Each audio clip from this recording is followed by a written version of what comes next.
بسم اللہ الرحمن الرحیم۔ معزز خواتین حضرات، السلام علیکم ورحمۃ اللہ وبرکاتہ۔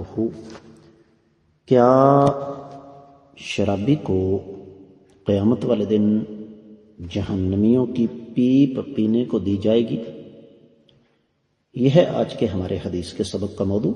مشکات المصابیح کتاب الحدود، باب ہے شراب اور شراب پینے والے کی مذمت کے حوالے سے 3654ویں حدیث کتاب میں اور 21ویں ہے باب میں۔ الفاظ یہ ہیں: وعن ابی امامۃ رضی اللہ عنہ قال قال النبی صلی اللہ علیہ وسلم ان اللہ تعالی بعثنی رحمۃ للعالمین وہدی للعالمین وامرنی ربی عز وجل بمحق المعازف والمزامیر والاوثان والصلب وامر الجاہلیۃ وحلف ربی عز وجل بعزتی لا يشرب عبد من عبیدی جرعة من خمر الا سقیتہ من الصدید مثلها ولا يتركها في مخافتي الا سقيته من حياض القدس رواہ احمد۔ معزز خواتین و حضرات، آپ نے سنا کہ یہ روایت مسند احمد بن حنبل میں ہے۔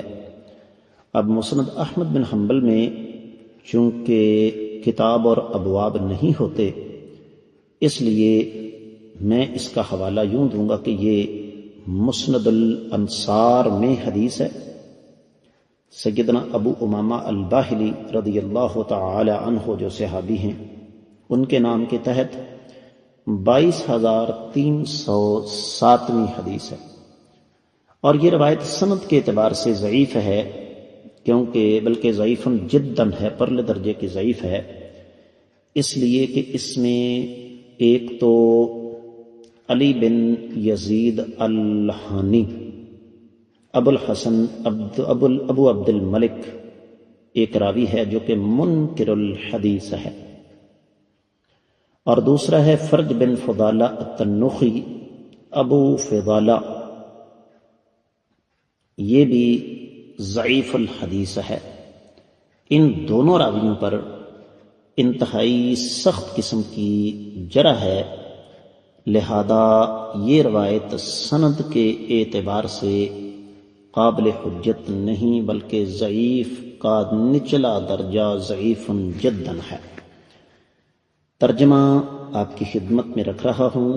سیدنا ابو امامہ رضی اللہ تعالیٰ عنہ سے روایت ہے کہ نبی علیہ الصلوۃ والسلام نے ارشاد فرمایا، اللہ تعالیٰ نے مجھے تمام جہانوں کے لیے باعث رحمت اور ہدایت بنا کر بھیجا ہے، اور مجھے حکم دیا ہے کہ موسیقی کے آلات، طبلے، آلات لہو و لعب اور ان تمام بتوں کو مٹا ڈالوں جن کی زمانہ جاہلیت میں پرستش کی جاتی تھی۔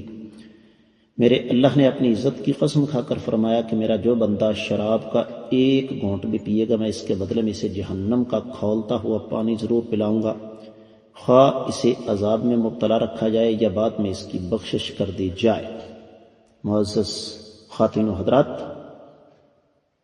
آگے جا کر اس حدیث کے الفاظ یہ ہیں کہ اللہ فرماتے ہیں میں اس کو خون اور پیپ اس کی مثل پلاؤں گا، اور جو شخص میرے ڈر سے اس کو چھوڑ دے گا تو میں اس کو پاک حوض سے پانی پلاؤں گا۔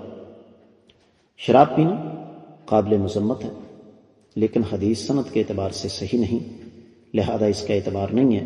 آج کے سبق سے اجازت دیجیے۔ السلام علیکم ورحمۃ اللہ وبرکاتہ۔